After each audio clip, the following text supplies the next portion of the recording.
Hi, this is Dark Journalist. Today I have an exciting show for you.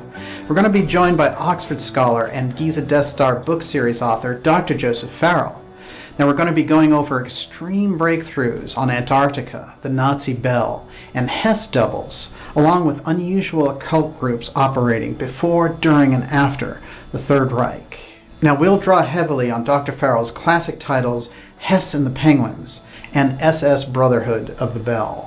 Is there a trail of advanced technology that a post-war fascist group has kept hidden for decades? Let's go ask Dr. Joseph Farrell.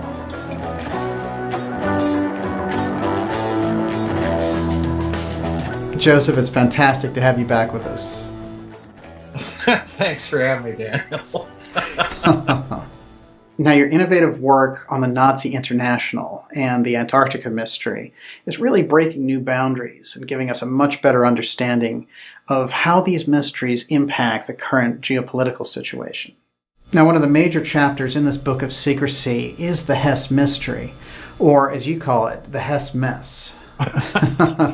Yes. Now, Joseph, what is the Hess mess?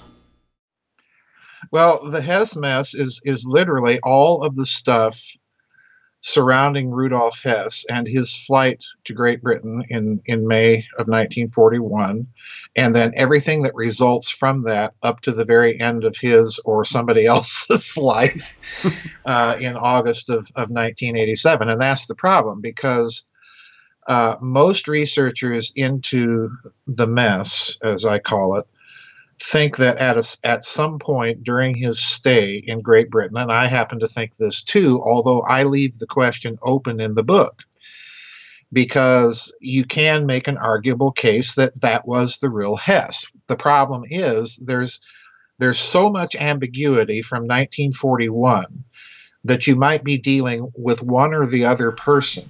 Mm-hmm. That in itself makes every feature that you have to examine, it puts it into a double light. Mm-hmm. And then, given the fact that every feature that you're examining is itself ambiguous, you're dealing with a hall of mirrors. Mm-hmm. So it is a mess. I call it the Hess mess for a reason, because it really requires you to interpret almost everything that you're dealing with in two ways, and at a minimum. And in that sense, it's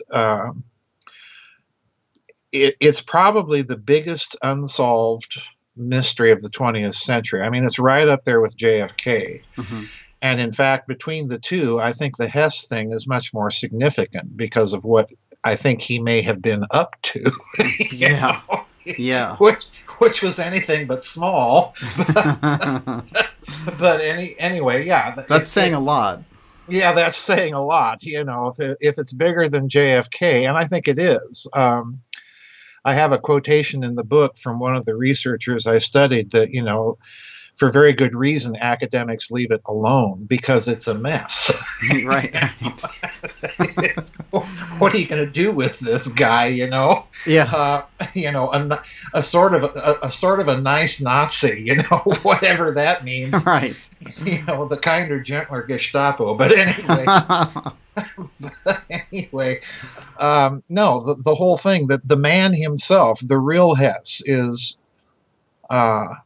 an ambiguity in a certain sense, because prior to his flight, he was, the number 3 man in Nazi Germany, number 2 behind Hitler within the Nazi Party, which made him extraordinarily powerful. Mm-hmm. He was definitely, if you can put these two words together, he was kind of a cosmopolitan Nazi. Right. Yeah. Good going. You don't see those together very often. No, you don't see those two together very often. But by that, I mean, he's multilingual. He speaks Arabic, enough to be conversational in it. He speaks French conversationally. He speaks English conversationally. So he's a multilingual man. He was born in Alexandria, Egypt, in the German quarter of Alexandria. So he's got this fascination with Egypt and history and occult lore and stuff like that. His family is kind of upper middle class, so he goes off to the École Supérieure, in Switzerland to study business. So yeah, this guy is not your average Nazi bigwig. And in some estimates at that time, this is what's so very peculiar, at that time, there were people in America, and there were even articles in Foreign Relations, the Council on Foreign Relations magazine, its Foreign Affairs, were writing articles about Hess really being kind of the brains of the operation, not Hitler. Um, so prior to his flight in May of 1941, Nazi propaganda was extolling. I mean, they were paying him a lot of attention, in fact, more than usual, which is kind of part of the story. After his flight, I mean, this changes literally overnight. Within 24 hours, the guy's off his rocker. He's nuts. He's insane. That's the Nazis. Wow. Saying this. Yeah, they're saying, he's having hallucinations. Yeah, he's having hallucinations. He was, he wasn't doing too well and consulting with astrologers. And of course, that was a big propaganda blunder because, here we're admitting that one of our major leaders is nuts. But he wasn't nuts. Right. And that's the thing. He wasn't nuts at all. He was, you've got that ambiguity about him. And then you've got the ambiguity that he apparently was morally conflicted about aspects of the Hitler regime that began to manifest itself. You've got him involved in the Night of the Long Knives, when Hitler turned against the SA, the Sturmabteilung, and was liquidating the SA leaders, including Ernst Röhm. And Hess, pressed Hitler to go ahead and take out the SA. So, his hands are in that whole mess. But at the same time, people heard Hess arguing with Hitler, behind closed doors, take this person off the death list and that person and so on. Mm-hmm. And after this point, the Night of the Long Knives, people observe that his signature changes. He begins to suffer the stomach pains and gastrointestinal troubles from that point. So in other words, you've got kind of a psychosomatic response to things. And then during the Reichskristallnacht, the Crystal Night. That's 1938. That's 1938, the pogrom against the Jews. Hess, was horrified, according to some sources, that this was going on, and was again trying to persuade Hitler to tone this down, back off. This. And the peculiar thing again is that Hess was involved with the famous German geopolitician Karl Haushofer. He had studied under him at the University of Munich after World War I. And of course, Haushofer's wife is half Jewish.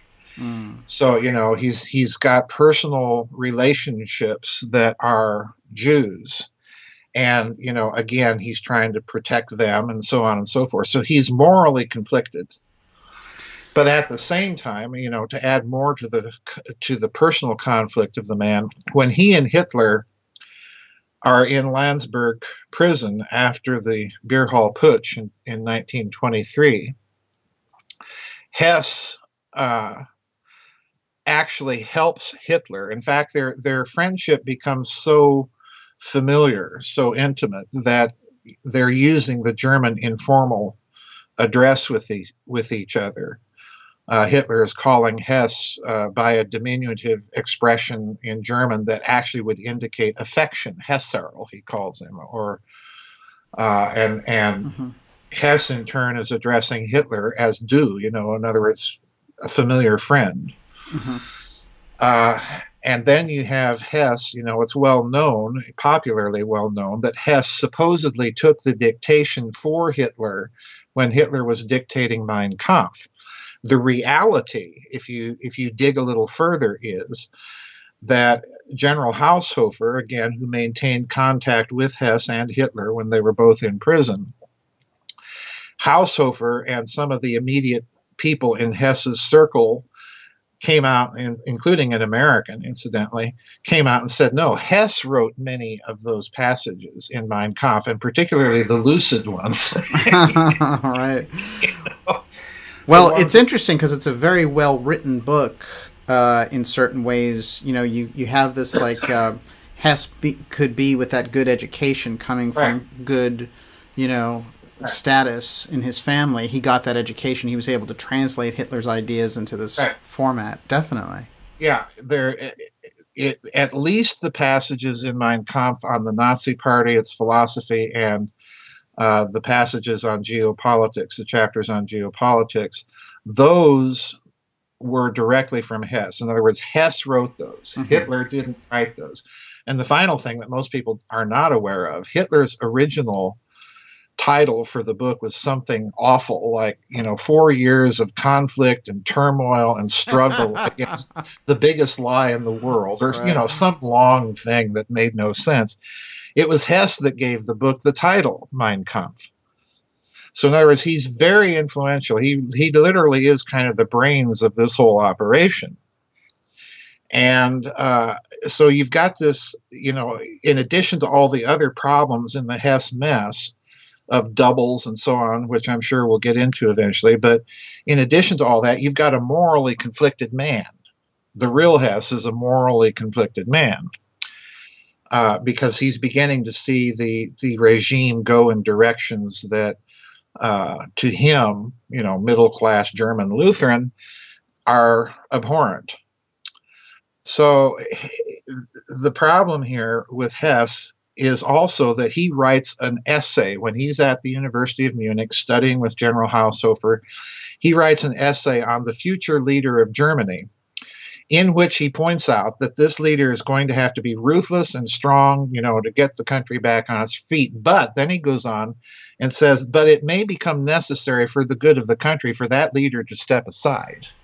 Wow. Yeah. So in other words, even then, he's thinking, yeah, we've got to clamp down, but after we clamp down, then we've got to shuffle that guy off the side and lighten up a bit. That's interesting. It's very interesting, yeah, and especially given what I think he was up to. Right, right. Well, you've got it's incredibly like he has a lot of political dynamics. He understands in a way that like a lot of the Nazis really don't. They're very, Right. They're there to make things happen. And I would say, especially early on, Hitler didn't have good political sense. Oh no. Yeah, he definitely was the target of the newspapers, and he was kind of Right. laughing stock.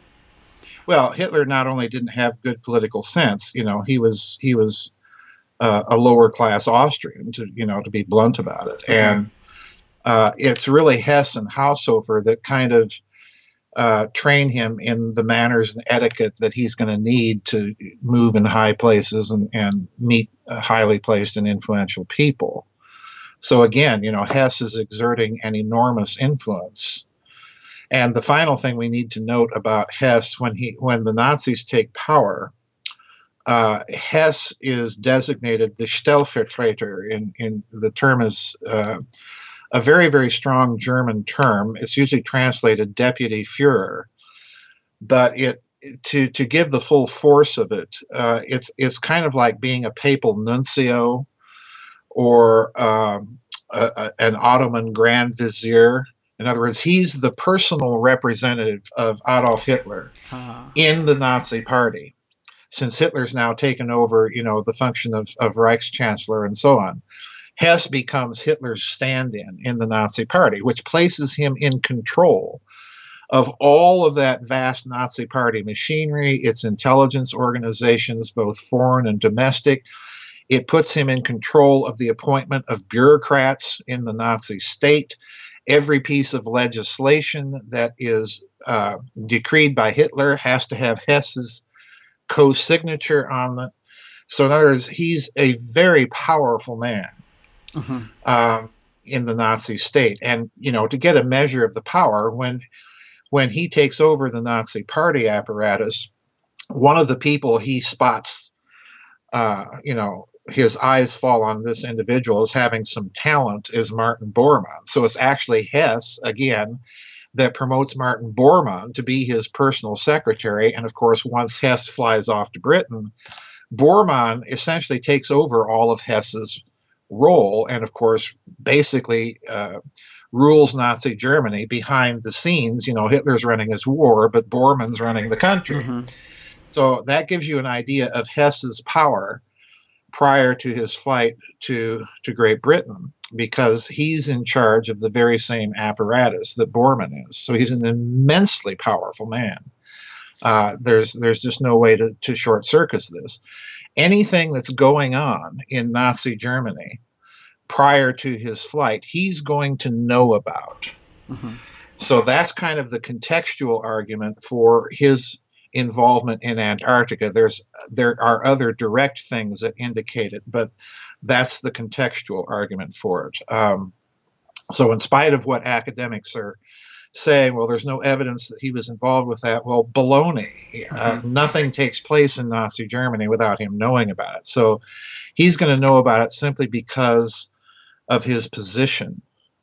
I think that there are other factors that would indicate that he's going to have a direct personal interest, in that while we do not know whether Hitler was ever involved as a member formally of the Thule Gesellschaft, that interwar kind of proto-Nazi secret society in Munich, Hess was a member. Mm-hmm.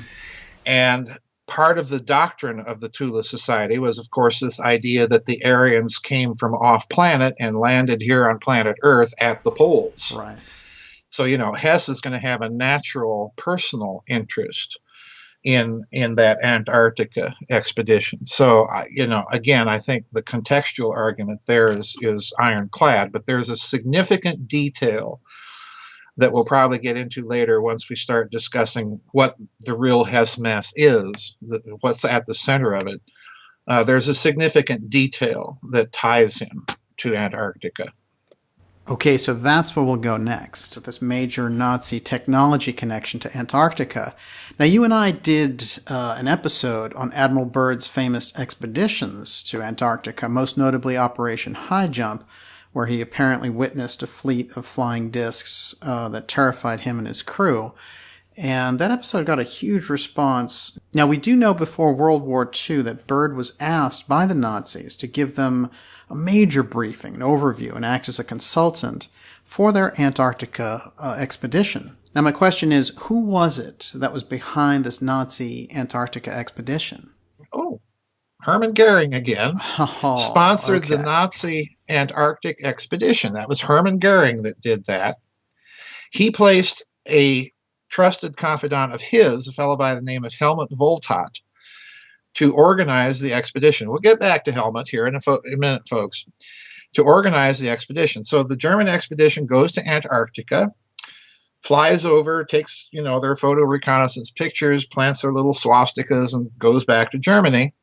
And the captain of the expedition, Alfred Ritschl, is sent a telegram by Hermann Goering congratulating him on fine work done for the greater future, glorious future of German science industry and Germany's position in the world, something to that effect. And I'm thinking, okay, Herman,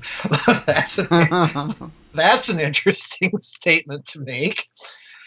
And Ritschl is surprised because the Norwegian king and parliament had sent a letter, a diplomatic note to Germany, protesting the German claim to Neuschwabenland. And the German foreign ministry at that time, under Joachim von Ribbentrop, next to Hess at Nuremberg, had replied that no, the Norwegian claim is vacated for two reasons. Number one, you haven't done anything with the area since you claimed it. And number two, we explored a much larger area than you, and we're laying claim to that larger area. So in other words, there is a dispute over sovereign claims in Antarctica between Germany and Norway. So I strongly suspect, that when Churchill sends the emissary to Hess and makes inquiries about Norway, that Norway is code not only for the country, but all of its claimed regions, namely Antarctica. Oh. What he's asking about is, where does Antarctica fit in here, and what are you going to cut us a deal with? That's what he's really asking. So in other words, as part of the Hess mess, I think that as they're negotiating about spheres of influence, everybody's eye is on Antarctica for one very important reason. That whole continent is resource rich. Mm-hmm. The Brits have the Navy to exploit it, and the Germans have the science. Right. Right. Yeah. So, yeah. Well, it's fascinating because we did the episode on Antarctica, and we know that they actually got Byrd to show them how to get into Antarctica and what to do there. So they had a lot of the inside detail. Well, yeah, we'll get back to Byrd. I mentioned Helmut Voltat, the man that Hermann Goering puts in actual de facto charge of organizing the Antarctic expedition. But guess what?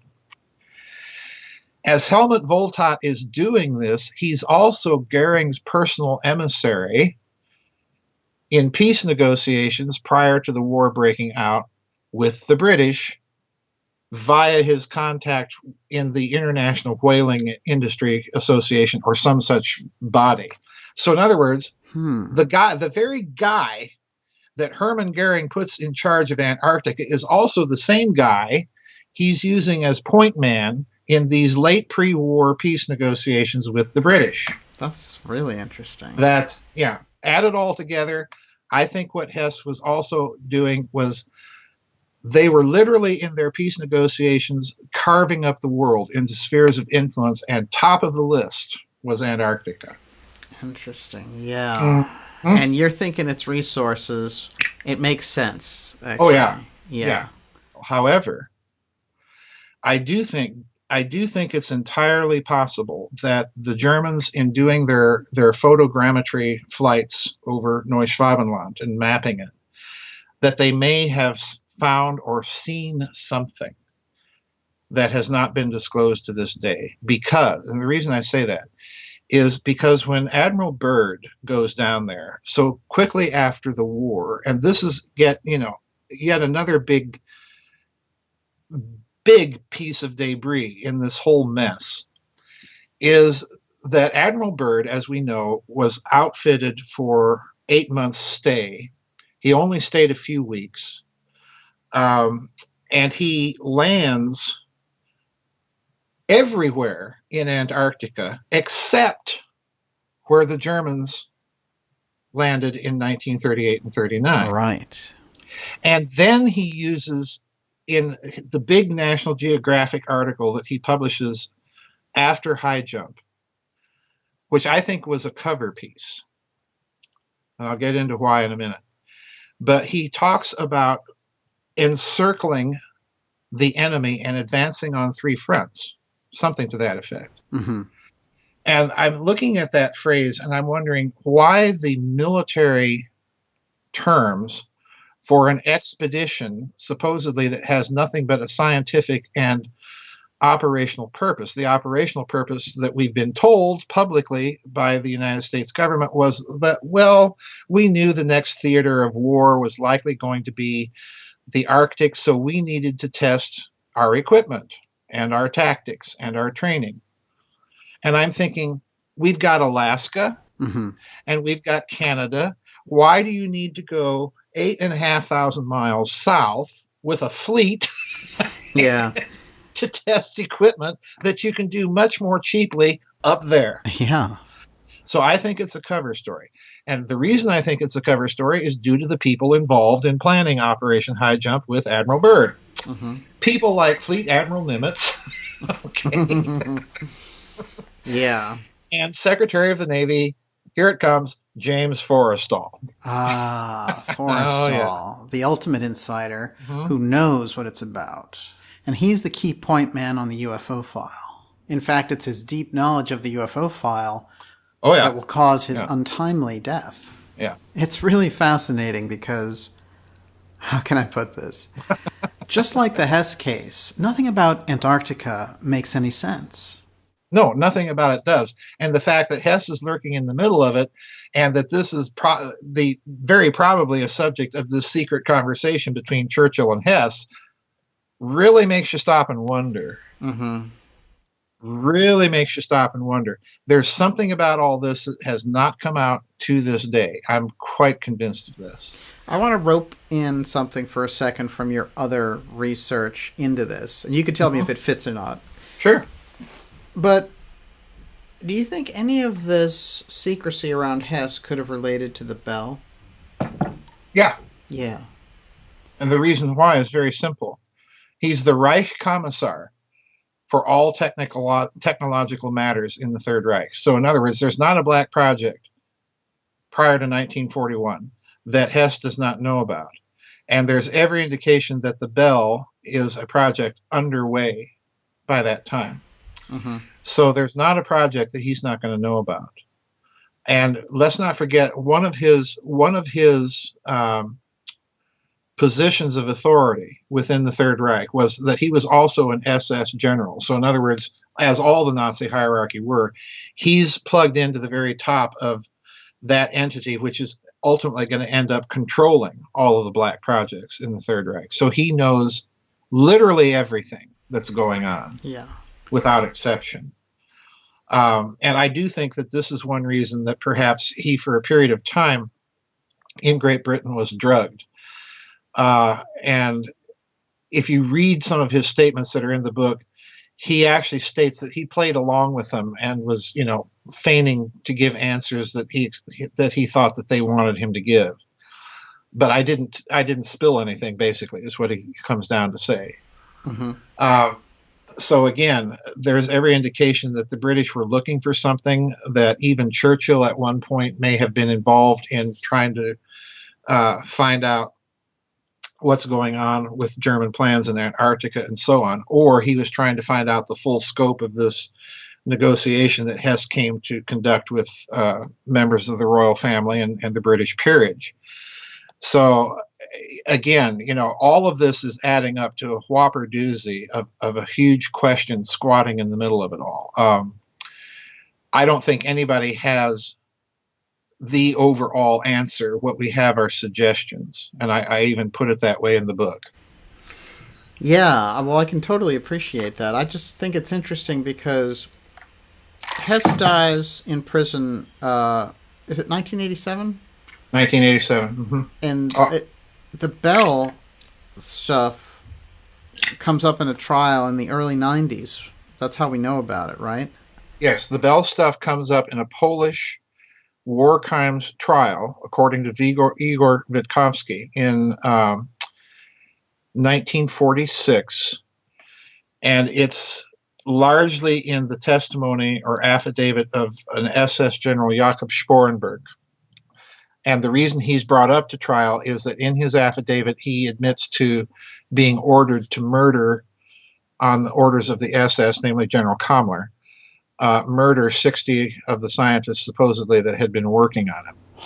Now, yeah, subsequently, Igor, and this is not well known, published later editions of his book in which he maintained that there's possible indication that Sporenberg was not the person executed by the Poles, that the Russians, again, pulled another switcheroo, and the Poles executed somebody else, and Sporenberg ended up in the Soviet Union. So, Yeah, this is just so... Well, this is how it rolls at the end of the war, though. It's it is. Anybody's it really game. Is. Just like we know with Bormann, he died how many different times? So. At least 8. Yeah. That's the way it went. But that is fascinating because I find that the secrecy around the Bell and the fact that we didn't know about it and the fact that he would have known about those projects at least is a hint of a suggestion that maybe the Bell had something to do with the secrecy around Hess. We know that Hess knew about a lot of these black projects, and I'll tell you why. Okay. If you recall my chapter on the actual aircraft, the Messerschmitt 110, the twin-engine aircraft that he flew, and the research of some British authors here has really been first-rate, because they point out that even with the drop tanks that Hess had Willy Messerschmitt fit to that aircraft, he still would have had to have stopped to refuel. Hmm. So remember the flight path from Augsburg up to Frisia in the North Sea, he would have gone right over Göttingen, where they say, in all probability, he stopped to refuel. And when they said Göttingen, I thought, what? Because Göttingen was where the Horton brothers were producing their first designs for a flying wing. Right. And they both end up, of course, in Argentina, working for Juan Perón, and get mentioned in Brigadier General Charles Shulgin's intelligence collection memorandum in September of 1947 after the Roswell incident, which, of course, the ufologists love to point to that document and say, see here, it was all extraterrestrial. When you read Shulgin himself in the memorandum, he's wanting to know where the Horton brothers are. So, right. What do they have to do with extraterrestrial UFOs? So, yeah, Hess, according to their scenario, and I think it's very likely, because of his stature as Reich Commissar of all technological projects, well, if he's going to get people involved in his plot, how do you keep it compartmentalized? Use the Black Projects people. Use the Horton brothers and their facilities. So, wow. Yeah, it is. It's fascinating. Yep. It starts to add up there, too, and you have to think in terms of, like, the whole war aspect of it. You know, they'd be thinking of the advanced technology part. Yep. No question. So, yeah, there's a big secret squatting in the middle of this Hess mess. And one of the most interesting aspects of this is that Wolf Rüdiger Hess uncovered, and again, he doesn't produce any documentation for this, but he mentions it in his book, and I mention it in mine because, again, it might be part of this aspect of the Hess mess. He mentions that when Menachem Begin met with President Carter and Anwar Sadat in the Camp David meetings that led to the Accords, that Menachem Begin allegedly pulled Carter aside and told Carter, Hess must never leave prison. Wow. Well, let's take a look at why by going back to his strange mission of parachuting into Scotland to get a truce. Of course, we know he chose a date for this mission with astrologers and psychics. So he's using esoteric means to get the peace plan to happen. In fact, he's adorned with some magical symbols. So what else is going on in May of 1941, just previous to this bizarre flight? Well, in May of 1941, the Blitz, the air campaign against England, the bombing campaign, reaches its absolute zenith. And in fact, on the day that Hess is flying to Great Britain, London is being pounded by the Luftwaffe in the biggest bombing raid that it had launched to that point.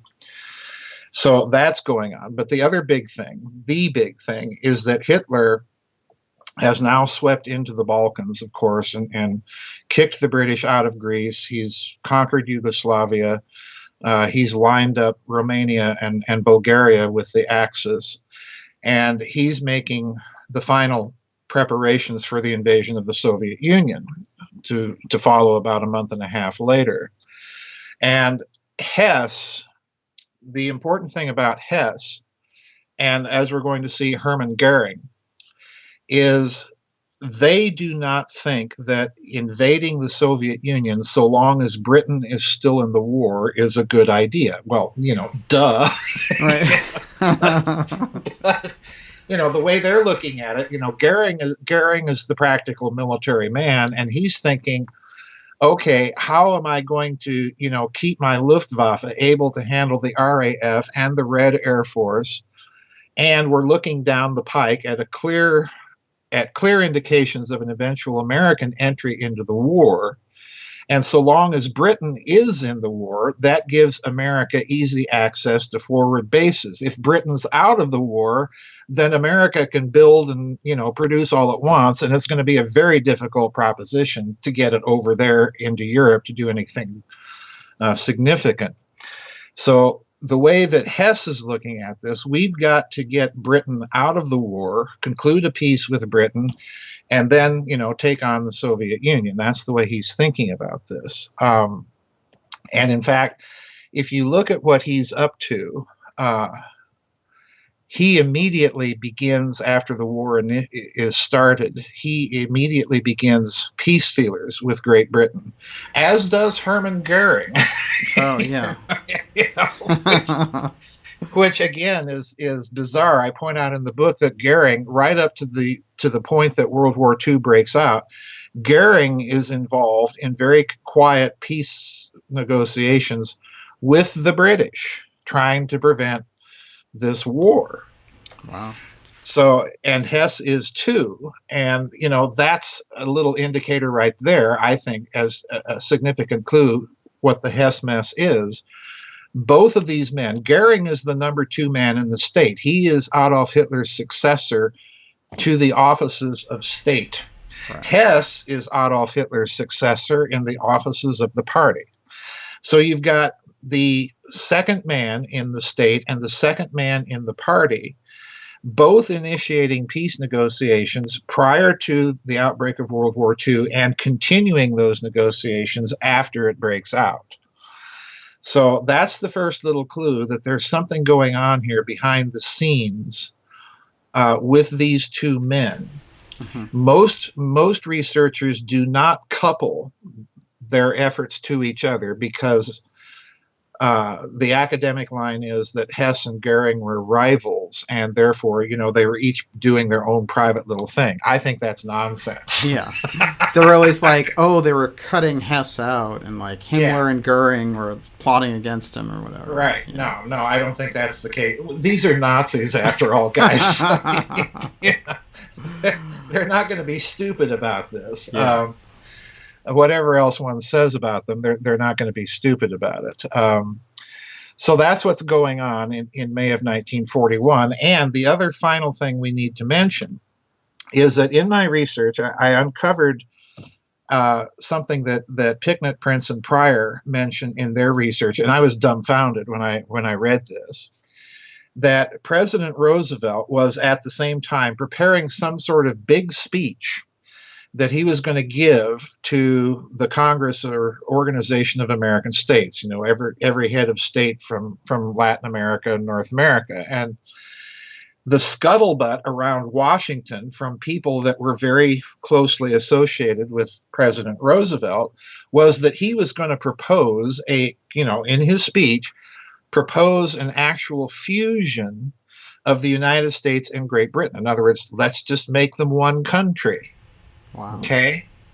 Now, harebrained as that sounds, imagine if you're Hermann Goering or Rudolf Hess or Reinhard Heydrich or Heinrich Himmler, and you get wind that Roosevelt might do this. Well, that's got to be prevented at all costs. So think of it this way. If you believe nothing else about what I'm going to tell you, what I think the Hess mess is, at the minimum, his flight to Great Britain, his mere flight and presence in Great Britain cancels any possibility of that deal happening. Why? Because it's going to look like Churchill is double dealing. Right. So in other words, it becomes in a certain sense for this group in Nazi Germany that's trying to end the war in the West so that they can go take out Stalin. It becomes an absolute strategic necessity, a diplomatic necessity for them to go ahead with this. So that's looming in the background of the Hess mess. That's just one of the little things. It's a mess. There's no other way to qualify. Well, that is fascinating, though. Hess realizes this is the time I have to take action. Right. I have to basically do what Hitler can't do. Right. How about the idea that Hitler knew of and supported the mission? Okay, this is where we're going to start unpeeling the layers of the Hess mess.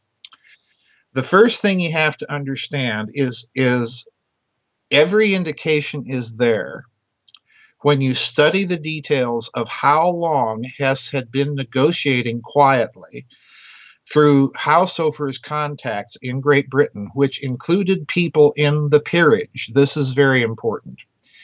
included people in the peerage and people in the city of London that were also opposed to continuing the war. Yeah. Okay. Right. So in other words, there's a British peace party and there's a German peace party that apparently includes Rudolf Hess and Hermann Goering. And would you say the British Peace Party includes the Royals? Oh, yes, absolutely. We'll get to that. Okay. We'll definitely get there. So Hess has been conducting these negotiations since the war begins with his British counterparts. Okay? And by the time he flies to Britain, the way that most people view it is that he's flying there to negotiate with the British. Wrong. He's flying there to seal a deal that has already been negotiated. And there's every indication that he prepared an actual draft treaty proposal that he either brought with him or that was, believe this or not, subsequently flown into Great Britain by a Luftwaffe plane, landed in a British airfield. They salute each other, and the German hands the Brit, a big fat document and flies back to Germany. Fascinating. Okay, Yeah. I told you this was a mess. Yeah. This makes a lot more sense, though. Oh, yeah. Now, your question, did Hitler know about it? Yes.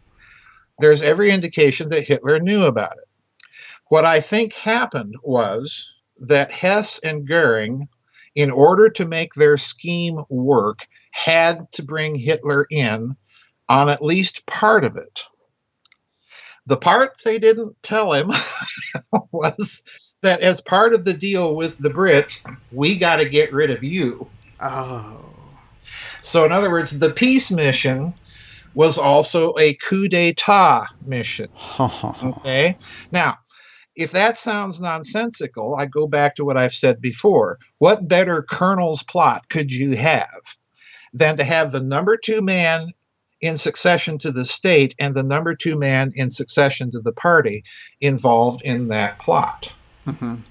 Now, we know Goering was involved at some point because there's 2 little details that people forget. Hess flew from Augsburg, Germany on Saturday, May 10th, 1941 in a Messerschmitt 110, flew northwestward through the Rhineland. And to do this, he would have had to have had maps of the Luftwaffe air defense zones, and he would have had to have the cooperation of the Luftwaffe not to shoot him down. Unauthorized flight here, guys. Definitely. So, in other words, if he's not being shot down by the Luftwaffe on an unauthorized flight, this means somebody in the Luftwaffe knows. Plus, he's been given maps. This is the key point.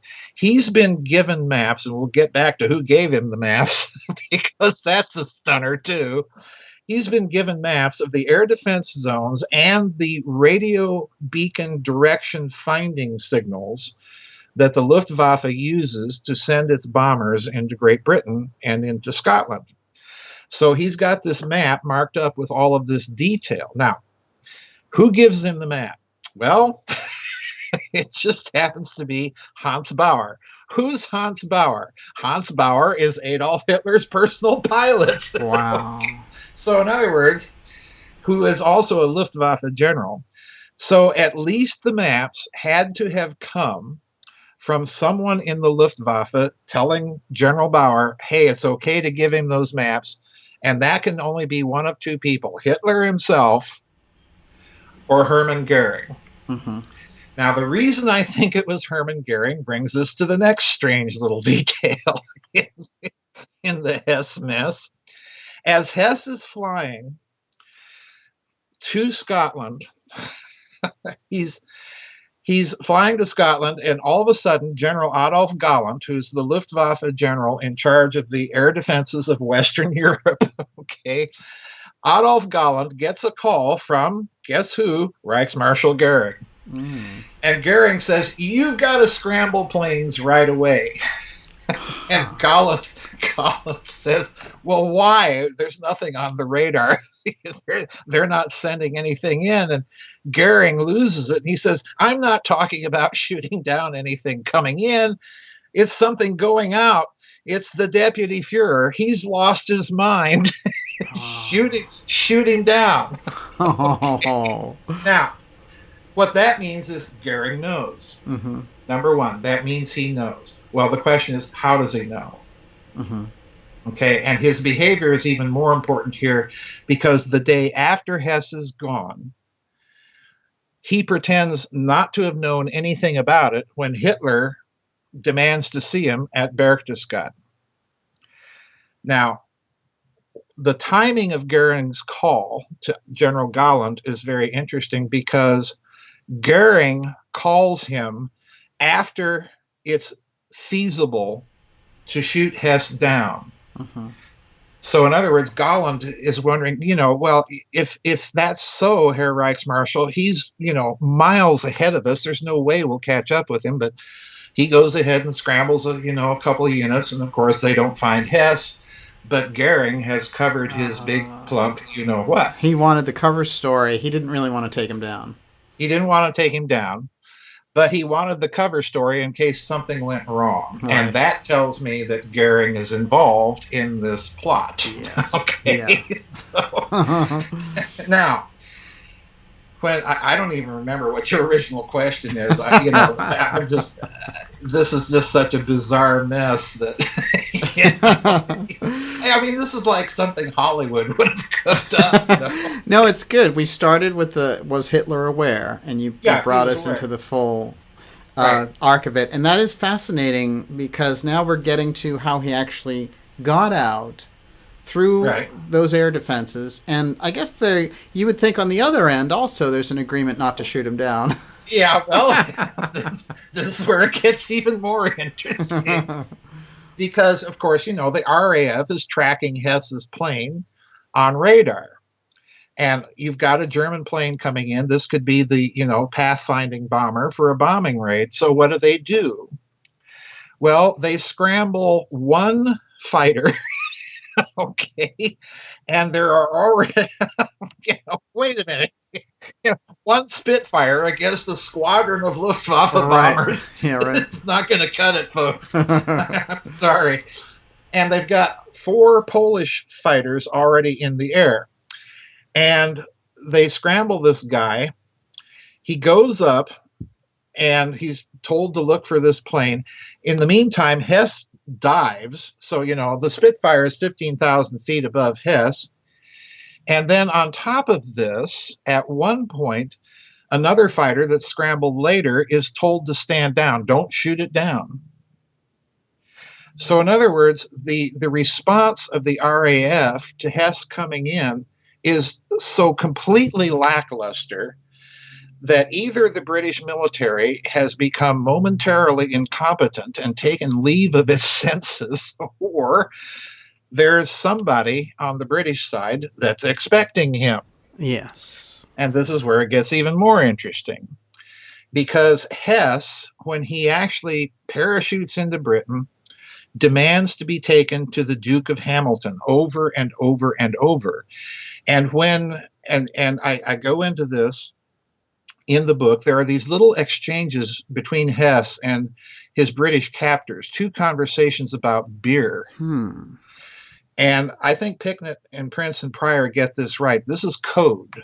If you're going to have a plan this elaborate, you have to have a backup plan in case something goes wrong. So how do you recognize your allies on the British side? So there's a code that's established. So Hess is having these very, very strange conversations about beer in English with the British.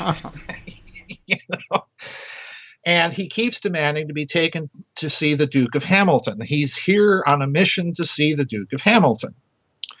And then, as he becomes aware of the fact that they're not just going to rush him to see the Duke of Hamilton, he changes his tune. He says, "I've come here under a flag of truce from the king."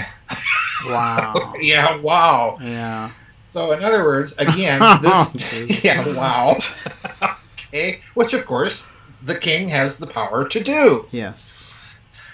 So, long story short here, Daniel, what Hess was negotiating with on the British side were, number one, people within the royal family, the Duke of Windsor, the former King Edward VIII, the Duke of Hamilton, the Duke of Kent, and through them, of course, the Duke of Kent being the king's younger brother, through them, of course, trying to get to the king. Well, why is he trying to get to the king?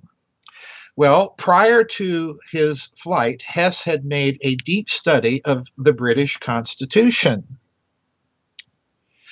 And the reason why he was doing this, I think, and I think the thesis of Picknett and Prince and Prior here is correct, that the king could conceivably dismiss Churchill and the Churchill government.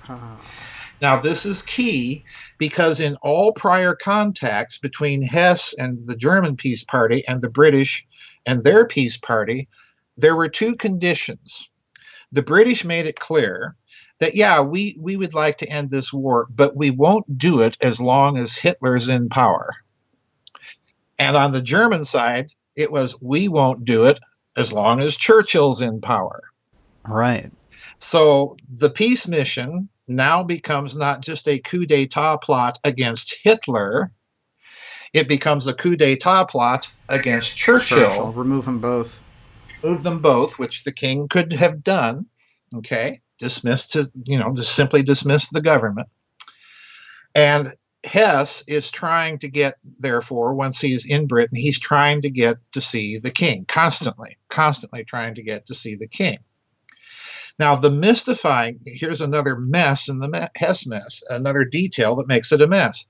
Hess was well known in that time. He was in every French, German, Italian, Russian, British, American, and Canadian newsreel.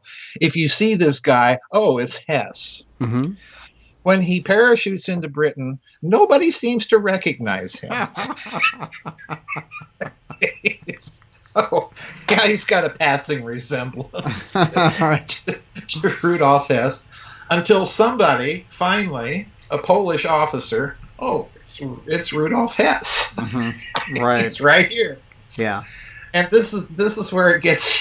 There's a charade taking place. The charade. You're telling me the initial contact with the British farmer and the soldiers that come to pick him up and cart him off to the POW camp because he's dressed in the uniform of a Luftwaffe captain. Okay. So you're telling me that they can't look at this guy and say, "Oh, it's the deputy Führer." It's the deputy Führer. It's just parachuted in.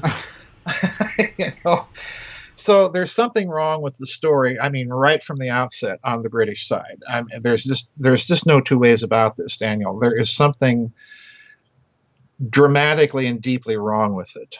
It's an incredible story, and it makes history ring with this loud echo of a missing chapter there. What was really happening? We're going to explore that in part 2 and find out how the Vril Society, Antarctica, and the Bell all combine for a major occult aspect as Germany becomes the arena for a massive magic experiment. Now, Dark Journalist subscribers will get part 2 in their inbox next week. You don't want to miss this astonishing 90-minute episode coming up. If you're not a subscriber, now is the time. Go to darkjournalist.com and become a member. Now you can find Dr. Farrell's incredible Hess Antarctica book and SS Brotherhood of the Bell. I highly recommend it at gizadeathstar.com. Joseph, just incredible information. Thank you for joining us. Now we'll be back next Friday, October 25th, and we'll be doing X Series episode part 70. Get your space helmets on. And see you soon. Thank you for joining me for this fascinating episode on Hess, Antarctica Mysteries, and the Nazi Bell with Oxford scholar Dr. Joseph Farrell. You can find more special reports, deep interviews, and documentaries at darkjournalist.com. You can also subscribe here to our YouTube channel to receive the latest videos. See you soon.